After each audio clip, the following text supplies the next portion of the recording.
All right, everyone, welcome back to Course of Action. I have an international best-selling author here on the show with me today. We've balanced schedules out. We've finally made this happen, and I'm glad to have him on. We got a lot to talk about today, so let's welcome Andrew Warren. How you doing? Hey, thank you so much for having me, and thank you for being flexible with the schedule. I totally boned the first go around. That was my stuff. I appreciate it. That's okay. It happens, and it's not that big a deal. I don't make billions of dollars off of this, so I don't sit there and Yes. go, man, people who skip out on me or mess up a schedule, I'm canceling them or anything like that. So let's talk a little bit about you. You're a post production supervisor currently. You've worked in a Yeah, little bit of film, but mainly in TV, right? correct. Man, I'm trying to think of the avenue to explain it all. So I was a film major in college. I'm from New Jersey, but I went to school at the University of Miami. So, like most of my friends, I came out to Los Angeles looking for work, and my friends and I produced a low budget movie in New Jersey that we were able to sell to a distributor, but for very, very small sums of money. I mean, I don't even think it was released in the U.S. It was like you can see it if you're in like Turkey, or something like that kind of. So in the process of that, I wound up getting a job at a small production company just as like an assistant, just to pay the bills. And, one thing led to another. And I kind of rose through the ranks of that particular chain and became a vendor. So I would rent equipment to companies first on the production Okay. side with cameras and lenses, then moving over to the post production side because it was a little bit easier at that time because a production could have, one TV show's needs could be wildly different from another Sure. show's needs, and putting together the camera package and the lenses they needed and the microphones they needed was extremely, tedious and time consuming. But on the post side, they needed editorial systems and storage, and that's about it. So it seemed a lot simpler to me. So I kind of made that transition.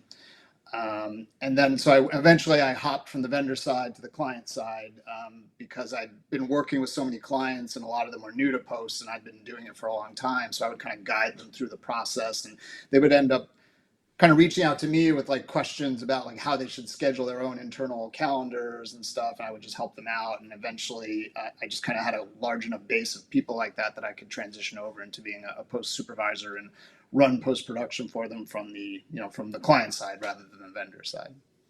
Okay. And so from New Jersey, school down in Miami, moved to LA, and you've been there since?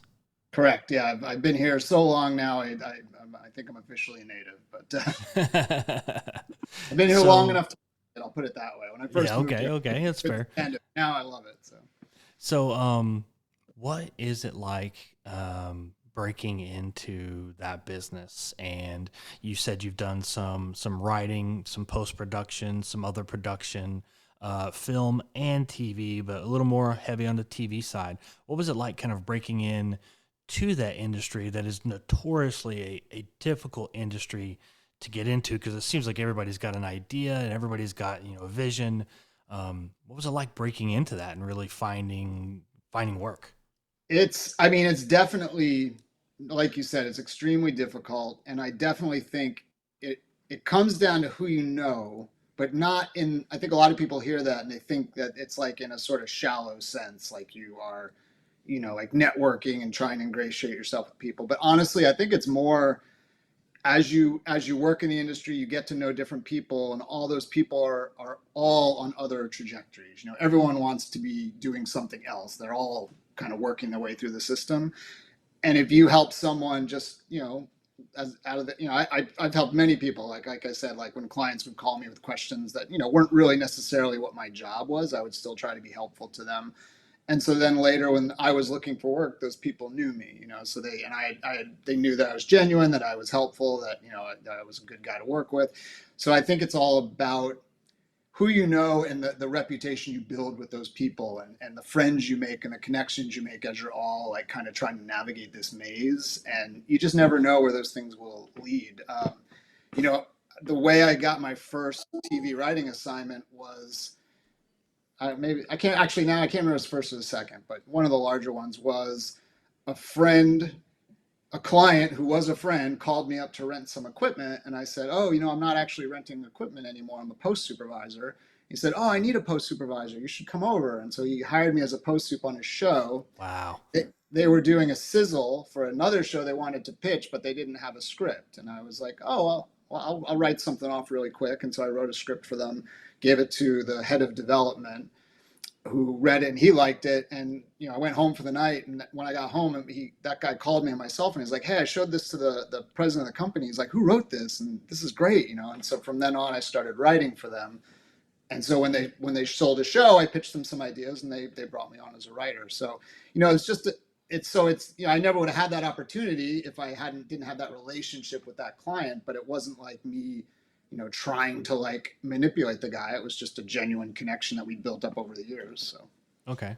So you're an author. I have a lot of author friends. I'm an author myself, always working on different projects. What is it like being in a writer's room and working for a big production company? The pressure's on, whether it's a new series, a continuous series that's found success. What's it like being in a writer's room and kind of having that pressure of making it happen? man, it's really different from writing a novel. I'll tell you that, because when you're writing a novel, sure, you're worried about like how people will perceive it down the road, but while you're writing, or at least while I'm writing, you're mostly writing to please yourself at first. But when you're in a writer's room, you know you, on the one hand, it's not all on you. Everyone's contributing ideas, everyone Hmm. has different strengths and weaknesses, and you kind of help balance each other out. But on the other hand, you answer to multiple levels of people. There's the head of the writers room, and then the owner of the production company, and then the network. All of these people are going to chime in and want notes and changes. And there's a lot of things that you just don't have any control over. So, for instance, that project I described, I was in a writer's room, and at first it was literally just me and another writer in a room. They hadn't hired anyone else yet. Like all the other producers were busy on other things, and neither of us had written a TV show. So we met each other. We had sort of seen each other passing in the halls, and we're like, "Well, what do we do?" I'm like, "Well, they're paying us, so I guess we got to come up with something." So we just started like beating out this story and taping index cards on the wall. And by the end of I think the second day, we had an episode arc, but and eventually they brought in other people, and that all got completely changed. So the number one thing I think you have to kind of get used to is you just can't have any sacred cows. I mean, everything you Mm. write is going to get rewritten by someone else. Everything someone else writes, you're going to rewrite. I mean, it's constant, like literally up until cameras are rolling. And even once cameras are rolling, you have to like tweak and change things. So you just can't be too precious. You got to understand that it's not, it's a collective vision, and it's a vision that is also tempered by financial and physical realities, and you just have to roll with it and keep it going. Yeah, I imagine with the collaboration that it is, and so much I've heard of when the cameras start rolling, between actors and producers, and hey, this would be a good idea at spur in a moment. Things change. It's never a 100%. Um, Absolutely. and I understand what you're saying. You can't have any of those sacred cows. You can't just be like, no, I'm not giving in on this because everything is subject to change, and you often hear about that with your favorite TV show. Like the whole part of this season came about because somebody had a great idea on set and they just ran with it, and it changed, like then you sit there and think, well, if that never happened, then what would have looked like? I mean, Sure. if they never thought of that. So it's an interesting collaboration. And what I kind of want to know is you've worked in film a little bit. What's really the difference between a film script and like an episode like pilot or one single episode kind of script? Well, I They're mean, obviously longer, but there's similarities and differences, but I'd say probably the biggest difference is that, and this is now changing, but at the time that I was writing these TV shows, even though these shows were for a streaming platform, they were still written with the kind of what they call the 5 act structure, is like a traditional TV structure, and essentially that's built around commercial breaks. And it was kind of weird because like this was going to YouTube originals, so we knew there weren't going to be commercial breaks, or at least not in the traditional sense. I know Right. YouTube sticks in ads, but they don't follow that 5 act structure. But I think they wanted it that way just because that's like what TV shows felt like, and they still felt that people were used to seeing TV in that kind of model and that kind of structure, and they didn't want to deviate from that too much. Yeah. So so with TVs, I think the peaks and valleys are a little bit closer together, and you're always trying to like end on like a sort of cliffhanger or something dramatic, for that chunk of content before the break, so that to pull people back in. And for us, the show that we were writing, it was actually really difficult to do that because it was what they call a hybrid reality show. So essentially, we were scripting a scenario, but then we were going to drop in real people, not actors. And so we couldn't necessarily control what those people were going to do. Mm. So it was very challenging to like write these acts when you really have no idea how the people are going to respond. So you just had to like use the things you could control, like the extras, and we had a few like scripted characters they would interact with, and we had a computer like video system that we could use to send information to the cast. They were all sequestered in this location, so we had to kind of use those tools as best we could to shape these little chunks of acts. Whereas with a feature film, I think you've got a little bit more leeway of the structure. Like some people like to look at it as a 3 act structure, some people look at it as a 4 act structure, but I think you don't have those hard in and out points to worry about. So you said a little bit about reality TV, kind of a hybrid reality. Um, how real is reality TV like nowadays compared to when it first came out? I mean, I can tell you, I worked in reality TV early on, and it wasn't very real then. So I'm sure it's much less real now. I mean, the difference, I would say, like this show that we were working on, the fictional elements were clearly fictional. We weren't trying to fool anyone. It was basically we Sure. were dropping people into a simulated zombie apocalypse. So, of course, you realize that's a fictional situation. These people aren't really going to get killed or anything Yeah. like that. But it's still dramatic, and it was fun because you don't know like who's gonna get killed when, and all these actors were big YouTubers with big groups of fans who are like live streaming and watching, and so like no one knows like, oh, he's when we lose him, like all these fans are going to go crazy, and stuff like that. So that was kind of the element there. But I worked for many years, when I was working my way through TV on several reality shows, and they are not. I mean, they're real in the sense that these are real people doing things, but they are heavily produced in the sense that the producers work very hard to get the responses they want from them, and will and shape the story that way. So I guess it's up to interpretation how real it is, but my opinion would be not very. So Well, it's definitely addicting because me and my wife had a strange obsession with like the dating shows this fall. When we were streaming TV, it was like we went from one to the other, and we just could not get enough of the drama, And even though I was like, "Why did they pick that person over this person?" And it's like you can't help but think it's probably a little scripted because they need that reaction out of us, and they got it because it worked on me and my wife. We watched an unhealthy amount of those dating shows on Netflix and Hulu and all those platforms. yeah, But I don't want to say what it was, but it was a dating show that I worked on. I worked on that show for many, many years, and I can tell you, like, it was clear to me that like I have no idea about like that audience and what mhm. works in that kind of scenario, because I clear as day remember when I first started that job thinking to myself, man, oh, I better find another job quick because there's no way the show's gonna last. Like, who's gonna watch this? And it wound up going for like 8 seasons, So I was like, I guess Hey, I just do not understand this world.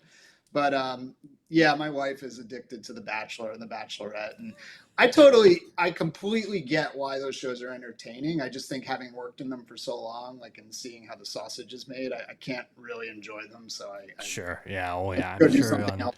on your side of things, it's definitely a lot different because of the way you see it, and the lens you see it through.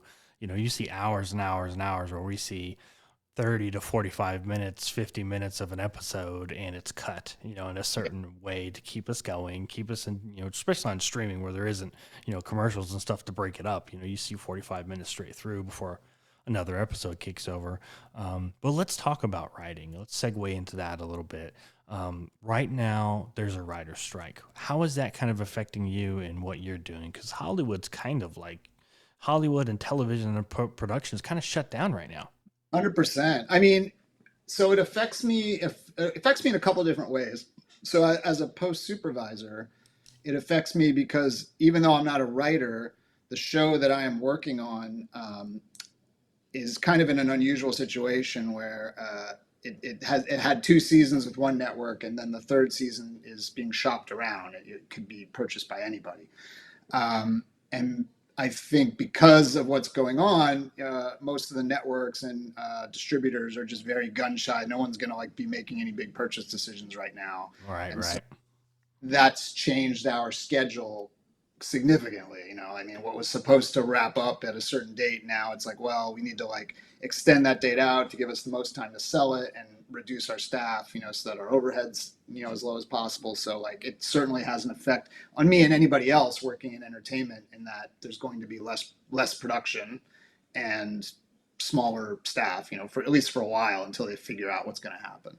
So there's that side of it. Then as a writer, I do have several scripts that were out and potentially being optioned. People are looking at, and even though I'm not WGA, I'm not going to break the strike. So like I wouldn't, even if, and also most of those companies who are WGA signatory, they're not going to ask to negotiate.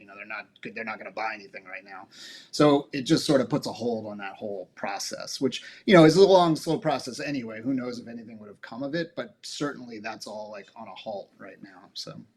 Yeah, I've heard that even people who aren't members of the Writers Guild, they're saying, hey, don't go out there and look for work during this time. If you're a writer, we gotta band together, which makes total sense. Yeah. But and of course, you don't want to burn the bridge either. Like, oh, I'm going to go out there and fish around, Yeah. and break the strike, like as you said, and then the next thing things change and agreement is made, and then the Writers Guild is looking at you and going, well, you Hey, kind of yeah. blew your What shot at you being do? a member.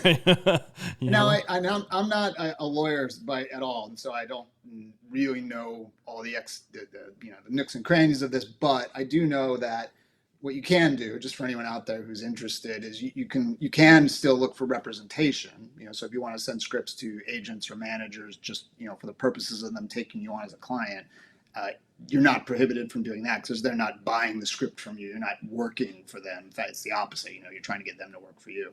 So that's okay. And then also, I don't really know how it works. Like if you're not WGA, and not every producer or production company is WGA, some of the smaller ones aren't signatory to them. I think you're allowed to talk to them. If you're not in the WGA and they're not WGA signatory, I think maybe there's still an avenue there, but I would check that first because I'm not positive. So, Oh yeah, I definitely would, because with a and organization that big advocating for writers, you certainly wouldn't want to go against anything that they're trying yeah, to 100%. accomplish. And And I completely support what they're trying to do. I mean, oh, as a writer, absolutely. super important, and the streaming platforms and the way those things have become monetized, I think it's clearly not what people originally envisioned. It's just grown into become the dominant form of entertainment for everybody. So it Oh makes yeah. perfect sense that they're looking to get a better deal in that area. So So when did you first start writing for like more visual production, and then we'll talk about the books. When was your like first pickup of the pen and said, I think I can do this? You told a story a little bit earlier about that one, but what was the next one after that that really made you go like, okay, I'm here? I think it's all sort of tied together. My love of writing and my love of movies. I mean, just my love of entertainment, in general. I mean, I saw Star Wars when I was like 6 years old, and it just blew my mind. I mean, I couldn't believe it, and so I watched the movie, and I still remember to this day like this feeling of like just being somewhere else. Like for that whole movie, like being transported, and when the lights came on, it was like a shock. At the end of the movie, like, oh wow, like I'm back here. So I told my dad after Star Wars that I wanted to be an astronaut because I wanted to, fly the Millennium Falcon and stuff. And my dad was an engineer, and so he's like, well, that's not really how spaceships work. And he kind of explained it to me like what spaceships could really do. And I was like, oh, that's not what I want. Okay. And I'm like, all right, well, if I can't like fly the Millennium Falcon for real, then I want to make movies like Star Wars so I can play with all these great toys and pretend. And obviously, as a 6 or 7 year old, I couldn't make movies yet, but I could write. So I started just writing, little short stories and ideas, and I was constantly starting books, as a 7 or 8 year old, which of course never got finished. But I was always writing, always reading. I was a voracious reader, um, and I think that love of film and knowing at that very early age that I wanted to go into film was what led me to film school. And at film school, I already had a love of writing, so I think it was just natural that I gravitated to the screenwriting side. I hadn't written any screenplays, maybe like one or two little things in high school, but really I hadn't, written screenplays. I hadn't studied screenplays, so that all came from film school. But that love of writing and of telling stories, they were all kind of enmeshed, filmmaking and writing and comic books and Dungeons and Dragons and just all those things where you're creating stuff and telling stories and stuff all kind of started from that one point, kind of grew outwards. So when did you pick up a pen and say, okay, I'm going to write a novel, I'm going to write a book, I'm going to tell a story purely on paper? I mean, man, so let's see. I tried many times as a kid, but I remember the sort of big light bulb moment when I was able to kind of finish a work from start to finish was when I discovered the Conan short stories by Robert E. Howard. Because I still couldn't I think at this point I was like maybe 12, and I couldn't wrap my head around writing a whole novel. I'd tried many times, and that was beyond me, but I could wrap my head around finishing a short story. And I saw from reading those Conan books that like you could string together these short stories and kind of build a bigger world out of these little pieces of content. So I started writing short stories, and they were total Conan ripoffs, like basically like it was I think my character was a fisherman, so he used a trident, as his weapon. But besides that, he was basically a Conan ripoff. And and I wrote like 3 or 4 of those stories, and those were the first stories where I literally took a work from beginning to end. They weren't very long; they were probably like 10 pages or something. But that was my first experience doing that. And then in high school, I kind of continued. I wrote more short stories. I wrote more short stories with that character. I had an English teacher who was really big into creative writing, and he basically, in addition to whatever the course was teaching, everyone had to turn in I don't remember if it was weekly or monthly, but some sort of free writing assignment. It could be like whatever you wanted.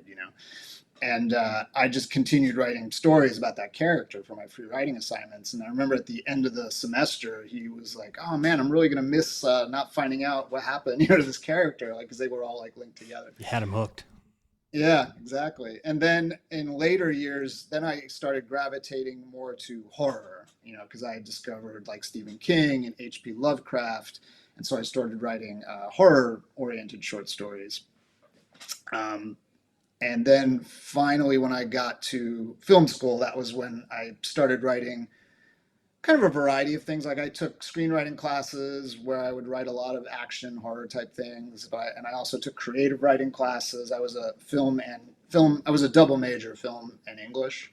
So on the English side, I also did a lot of prose writing, and I focused a lot on kind of crime and horror stories. Like that was sort of my forte then. Um, and then after college, I started maybe 2 or 3 books, and I never wasn't able to finish them, but I got much farther than I had previously.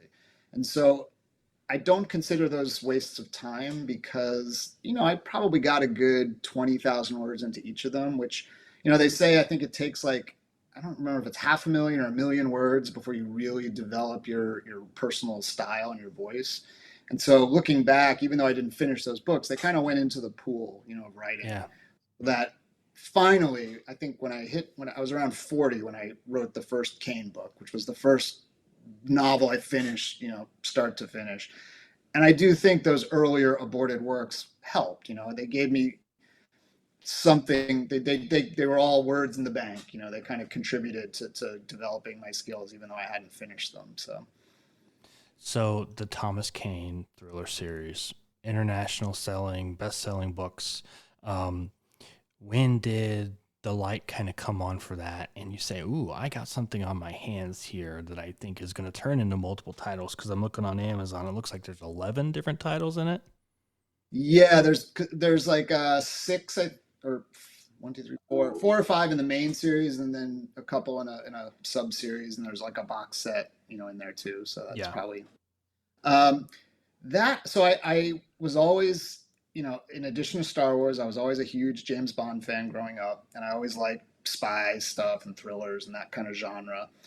Um, and I don't know, I I had a couple ideas for those kinds of books, but they hadn't panned out. And then one night I was working this job that I did not particularly like, and I had taken a trip to Japan many years earlier, and I'd really enjoyed it. You know, it was one of the first big out of the country trips I did. You know, that I planned, you know, myself, and it made a huge impression on me. I'd always had a big interest in Japanese culture and Japanese media, and I really wanted to go back, but I couldn't really afford it, and I was stuck in this job that I really didn't like, and it just wasn't a great, you know, time for me. And I was like, well, okay, maybe I could write a book set in Japan, and that would be like my sort of mental vacation. You know, I could at least project my mind there a little bit, you know, and then later on I can go again. And it just made sense. I was like, well, what kind of story would fit in Japan? Like, I mean, of course, it could be anything, but what just instantly clicked in my head was a spy thriller. And it was like I was thinking about it before bed, and all of a sudden I just couldn't sleep, and I just got all these ideas, and like I wrote down all these things, like the book title Tokyo Black, like that came to me like that first night. The character's name, you know, the basic idea that he would be this sort of outcast from the CIA who'd been betrayed and was like on the outside looking in, and some of the other characters' names and what they were doing in the story and stuff like that. And I mean, I don't think I got to sleep until like 3 or 4 in the morning that night, but literally I'd say about half of the book just came from that one night of brainstorming, like where it was all just like a flash of light, but it all stemmed from really wanting to just get my head somewhere else, you know, than where I was. what did you feel when you kind of put pen to paper and came up with these stories and really said, "Oh, I have something here that I can really see myself doing for a long period of time." How did that feel? Like for a lot of authors, and I'm a veteran, and I know a lot of veteran authors. There's a there's a therapy within writing and that creative outlet. What kind of explain what that's like to you, and when you had this Thomas Caine series, you got it down, and you realized after that night of staying up so late that you really had something. How did that feel? Well, you know, it's interesting because like I've heard I, I think there's a quote in a documentary about screenwriting that says that, you know, writers are, is it narcissists with a self-esteem problem? You know, like, so it's like on the one hand, you know, I really loved all these ideas and I was really excited about it. But on the other hand, I think there's always that voice like, yeah, but I don't know if this is really any good or not. Like, you know, who knows if it's any good, you know, especially when it's your first book. You can't really judge it. You can't even like kind of see it all at once because, you know, it's so many words. I think at least for me, it took me a long time to learn how to wrap my head around the book all at once. You know, I Hmm. really could look at it in little pieces. So I think so there were two moments where I was like, oh, maybe I do have something. The first was very similar actually to a story that Stephen King tells, where like, you know, I'd gotten about maybe halfway through the book, and I'd gotten kind of bogged down. I hadn't dipped back into it in probably almost like a year. And I was working at a different job, a job that I did like, and I started dating this girl who became my wife, and she was staying over at my apartment, and she started reading the manuscript because it was on my desk. And so I came home and she was like, oh, like I read your book. I was like, oh, what do you think? She's like, I want to know what happened. Like, what happens next? I'm like, well, I don't know. Like, I got to finish it, you know? And so like, she kept asking me questions like, is this character, like, are they good or bad? Like, you know, she really seemed invested in it. And the fact, just having someone read it and seem that interested, you know, enough to like ask questions about it and really want to know like where the story was going. That was the first indicator to me that, oh, like maybe there is something here. And then, it was just a sort of strange, lucky conflux of events. Like that job I was at was ending, and I knew I had another job starting in 2 months, but I had this 2 month downtime. And I was like, well, if I can write, blank X words per day for that 2 months, I can finish it, and so that's what I set out to do. And so I finished it before the second job. And then a good friend of mine, his wife was a professional editor, and she offered to edit it.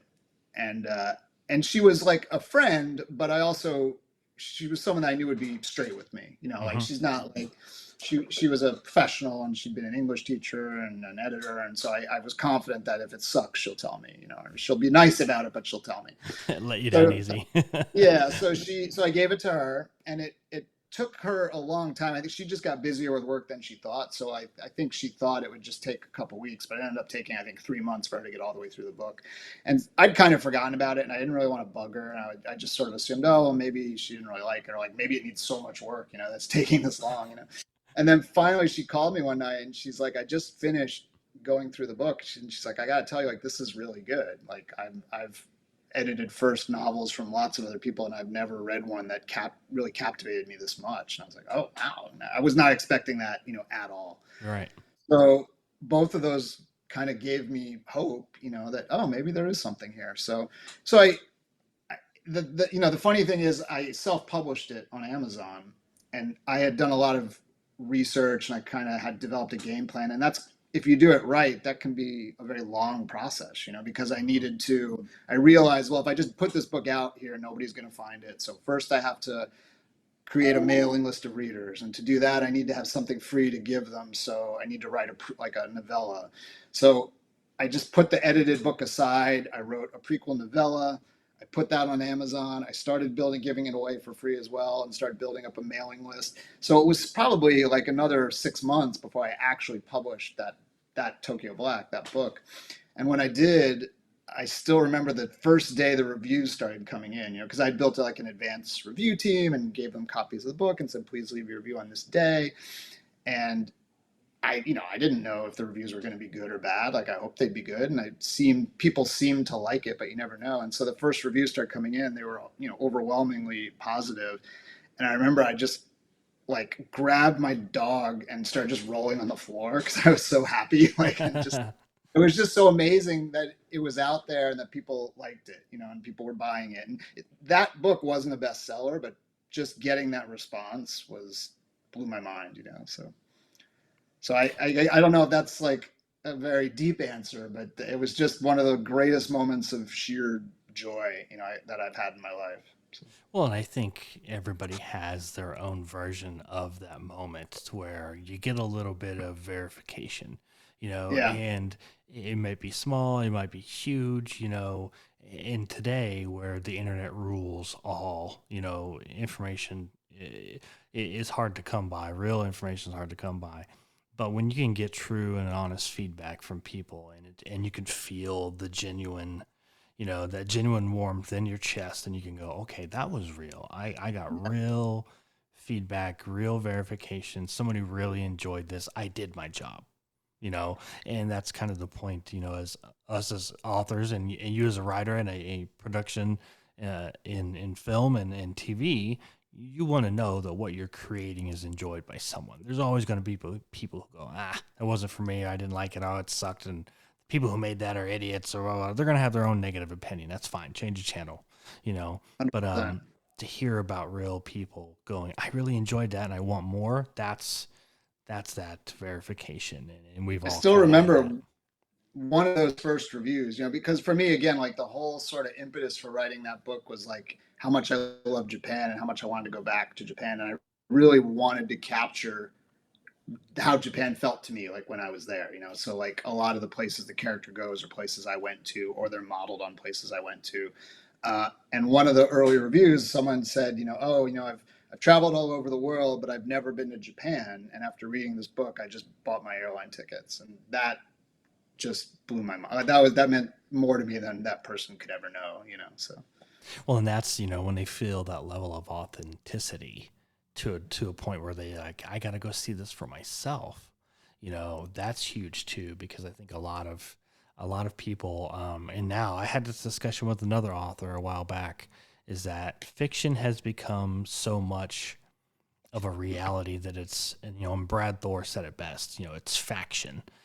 What's Right. fact and what is fiction within a fiction book, you almost don't know anymore. You have to do your research on it, because it's so many true elements are coming out of it that is very, very authentic, to a point where if you make something up because it is fiction, you know, people say, "Oh, that would never happen." Well, and you have to remind yourself as a reader, and I remind myself of this as a reader, is that um, fiction is made up. It's sometimes Yeah. based off of true events and things that have really happened to lend authenticity to it, but it's still stories, and stories are made up.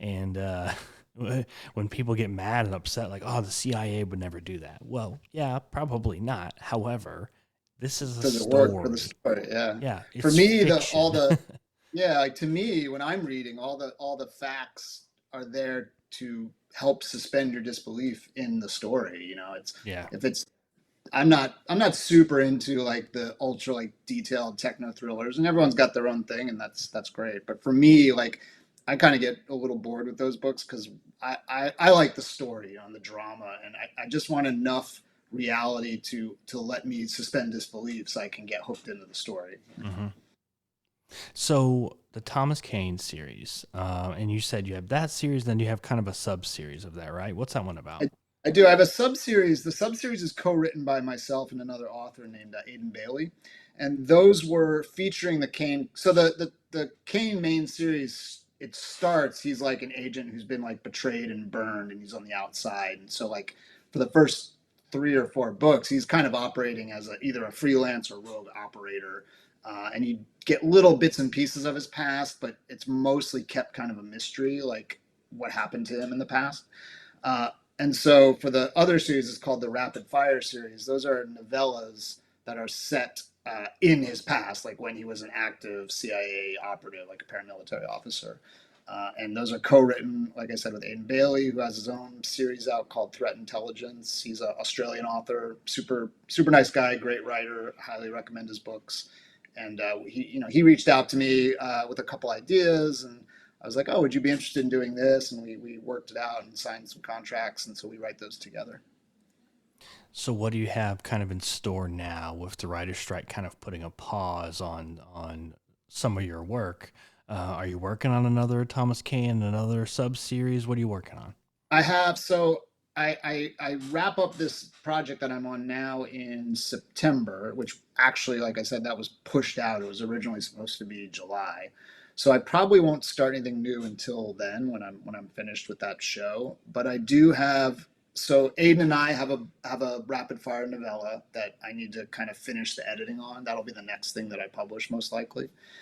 And I do have an outline and a plan for the next book in the Kane series, and I'll start writing that, like July, August, July, like around then. So So any real big plans for writing in the future? You're gonna stick with this two series? You're gonna introduce anything new? A little chaos? well, I write in addition to those series. I also write under a different pen name, A. Warren, and I write a science fiction space fantasy series called Talon, which is basically like Conan in space would be the elevator pitch. It's like if you cross Star Wars with Conan the Barbarian. So there's a couple of books in that series out, and I have a finished one, a finished fourth book in that series. But again, I just haven't had the time to go edit it. So that is also kind of on my docket. And I also have a totally brand new space opera book that's with an agent right now. He's shopping it around, seeing if he can land it with a traditional publisher. If he doesn't, I'm happy to publish it myself through Amazon. But if he gets a publishing deal, that'll be another series going, under that pen name. Oh, absolutely. And that would be huge, because that will just, your back catalog of things that you've already published. People hear your name to the traditional route, and then they'll go to Amazon or whatever. They'll look up your name and see other things. So that could be Fingers huge for crossed, you. right? Yeah, that'd be huge. It'd be awesome. That's the Um, idea. But I will say that like after self-publishing, like it's hard to be patient with traditional publishing because Oh shopping those yeah. things around, and it takes months for each editor to read it and get back to you, and it's this very long, drawn out process. And it definitely, I on my own I can get a book out in 4 months. So it's hard to make yourself be patient and wait. But we'll see what Yeah. happens. Well, I wish you the best of luck with that. And before I let you go, I want you to tell people where they can go to find out more about you, so they can follow you. They can get the news on a new publishing deal and the news on the new books. Where can they go? Oh, definitely. So if you go to andrewwarrenbooks.com, the very first thing you'll see, there's a link where you can get that first book in the series, the prequel. It's called Devil's Due. It's totally free. You can download it, and that'll put you on my email list. And I don't send any spam. I only email about once a month, and it's always things about either my books or my writing process. Every now and then, like I'll talk about my personal life, like when I got married. I let people know that stuff like that, and other thriller book news. Like if a friend of mine has a book out, I'll give them a shout out. Because most of the authors I'm friends with we all have a kind of similar style, in my opinion. I feel like if you like one, you'll probably like another one. So. Well, Andrew, thank you so much for coming on. This was a pleasure. It was great to learn a little bit about your production in Hollywood and television, and kind of what you're up to and your journey along the writing path and how you became an author. So thank you so much for coming on, and man, I just really appreciate it. Well, thank you so much for having me, man. I appreciate it too. Hopefully, we can do it again.